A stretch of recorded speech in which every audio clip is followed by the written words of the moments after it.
ఇది కేవలం సమాచారంగా మాత్రమే భావించండి. వైద్య నిపుణులను సంప్రదించండి. రక్తపోటు తగ్గినప్పుడు సరైన చికిత్స చాలా అవసరం. ఆ సమయంలో స్వీయ చికిత్స కంటే ఆసుపత్రిని సందర్శించడం మంచిది. 1 గంటలోపు ఆసుపత్రికి రావడం వల్ల ప్రమాదకర పరిణామాలను నివారించవచ్చు. అక్కడ లో బీపీకి కారణాన్ని గుర్తించి చికిత్స అందిస్తారు. మనం పైన చెప్పుకున్నట్టుగా లో బీపీ లక్షణాలు కనిపించగానే అశ్రద్ధ చేయకుండా వెంటనే వైద్యుడిని సంప్రదించాలి. వారి సలహా మేరకు మీ జీవన శైలిని సరిచేసుకోవాలి. తగిన పోషకాహారం, తగినంత నిద్ర, తేలికపాటి వ్యాయామాలు తప్పనిసరిగా మీ దినచర్యలో చేర్చుకోవాలి.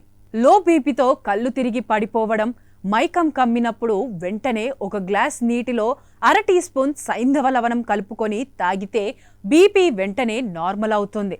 ఇది టేస్టులో కొంచెం ఉప్పగా, తీపిగా ఉంటుంది. సైంధవ లవణంలో పొటాషియం అధికంగా ఉంటుంది. ఇది బీపీని కంట్రోల్ చేసి నార్మల్గా ఉంచడంలో సహాయపడుతుంది. మన శరీరానికి కావలసిన calcium, copper, iron, magnesium, phosphorus, potassium, sulphur, zinc, iodine, oxygen వంటి అనేక పోషక విలువలు సైంధవ లవణంలో ఉన్నాయి.